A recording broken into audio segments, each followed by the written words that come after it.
Greetings, Dragon Ball fans, and welcome to Part 5 of What If Goku Kept His Tail. We left off with Frieza's neck giving way quite spectacularly to the pressure of the recently realized Super Saiyan Goku, unknowingly also stacking Ikari. While not the most controlled of forms, Super Ikari certainly got the job done, and there was none of the full-blown wrathful mindlessness to contend with. Now, seemingly safe from Frieza and his minions, the Z-Fighters start to pick up the pieces. Mr. Popo, having already collected the Dragon Balls to keep them away from Frieza and his henchmen, summons Shenron and wishes everyone killed by Frieza to be brought back to life.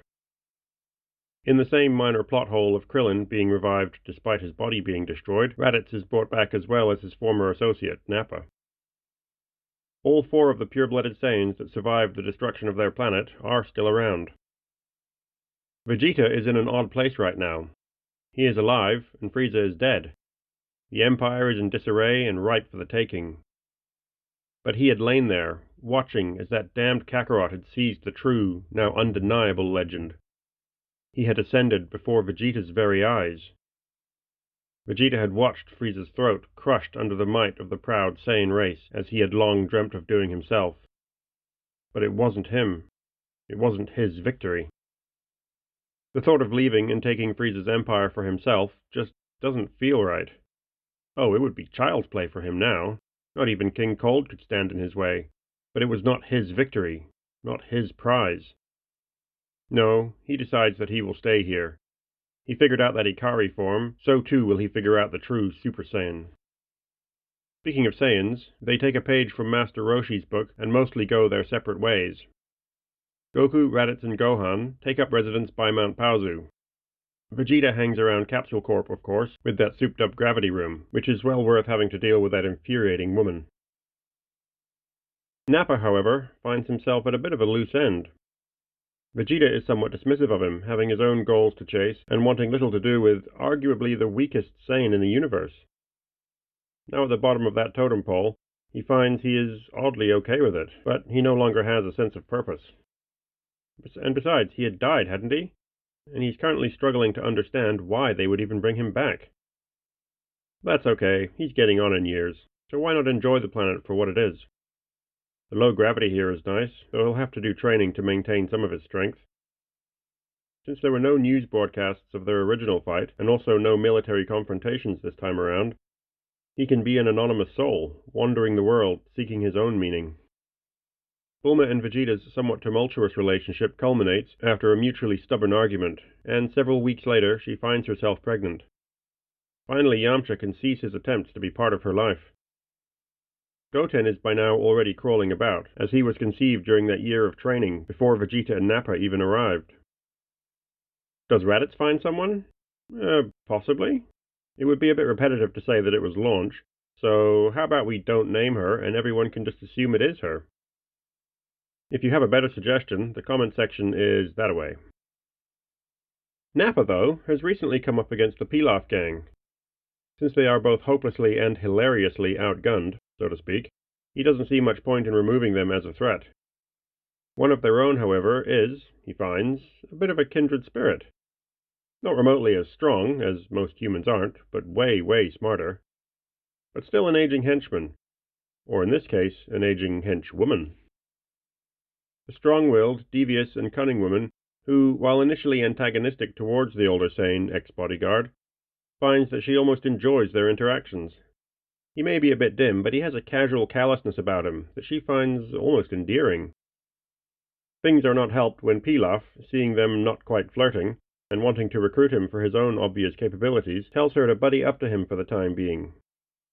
Initially disdainful of such a pretense, she finds herself convinced much more easily than she's willing to admit.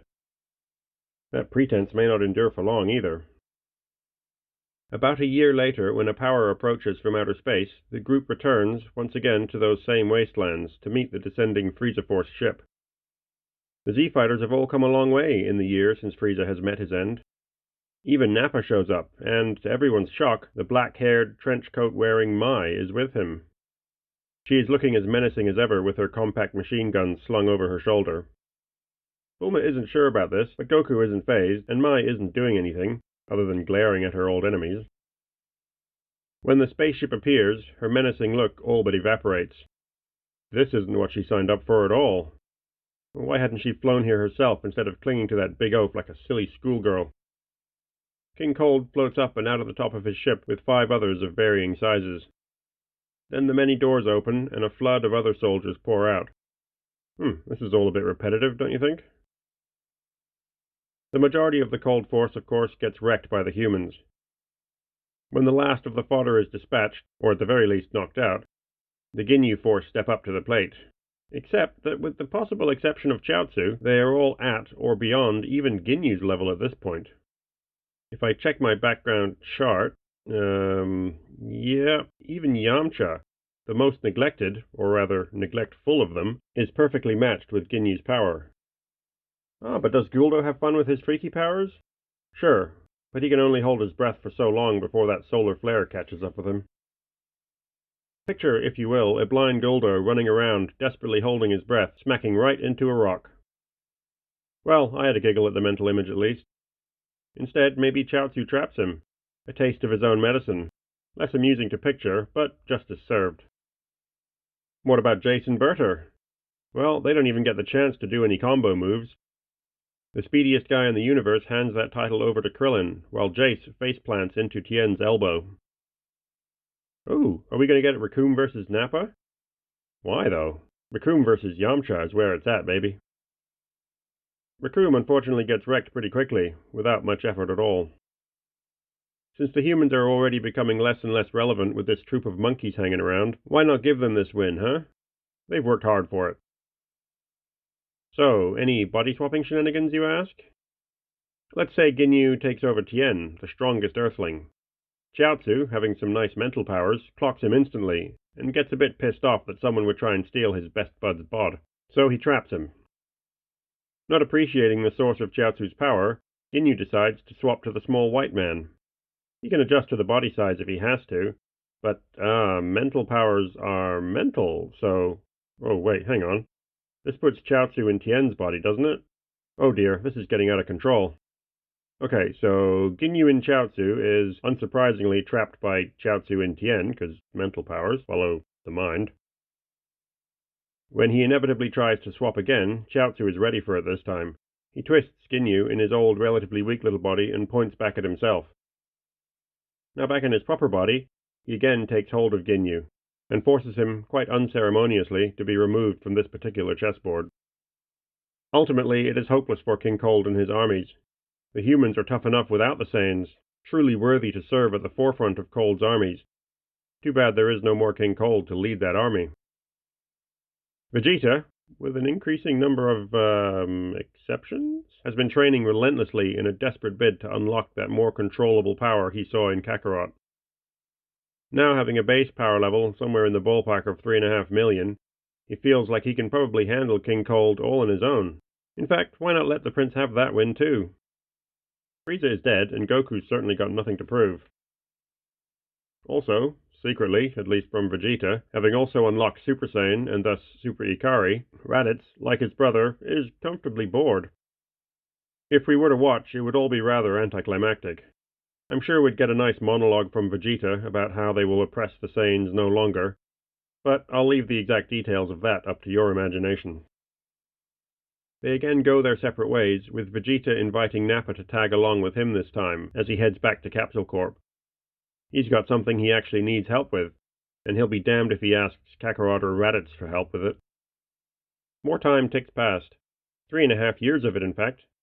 Bulma has given birth to a baby boy, and Vegeta, having reconnected with Nappa, finds his former minion having no interest in returning to any sort of subservient role. He's happy to train with the prince, while Bulma suspiciously engages Mai in conversation. She's surprised to see Mai seems quite genuine when discussing the big lug.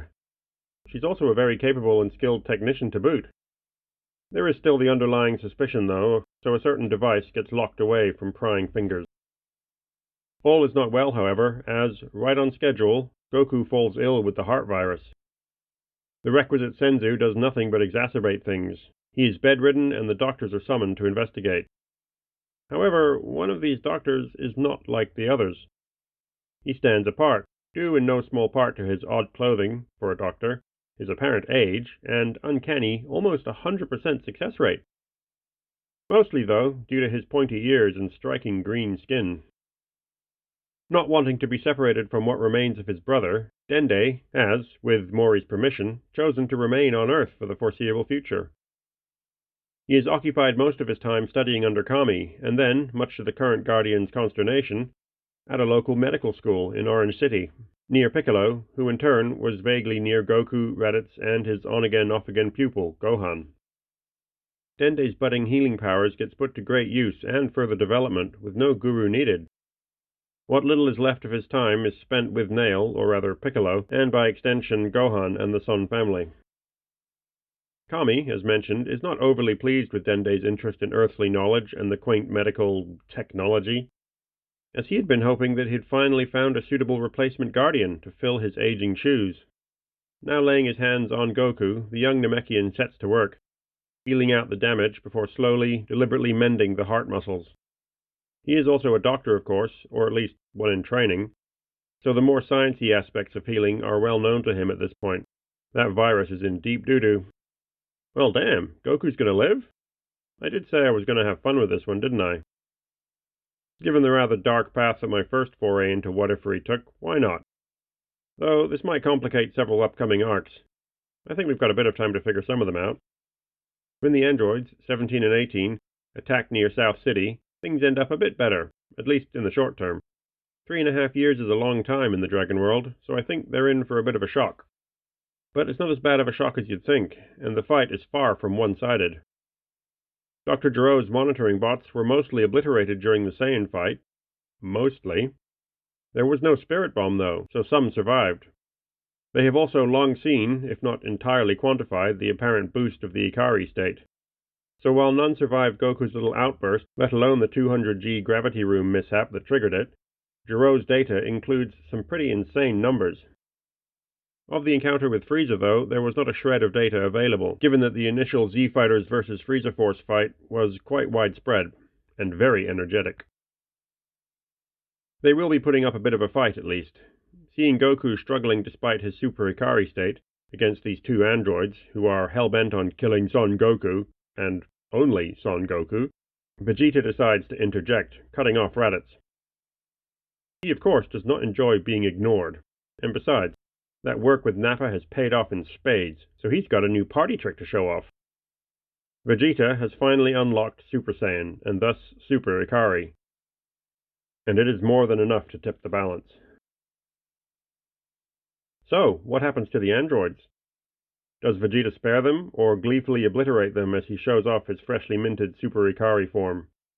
Leave your choice in the poll, and we will find out what happens next time on Dragon Ball: What If Goku Kept His Tail?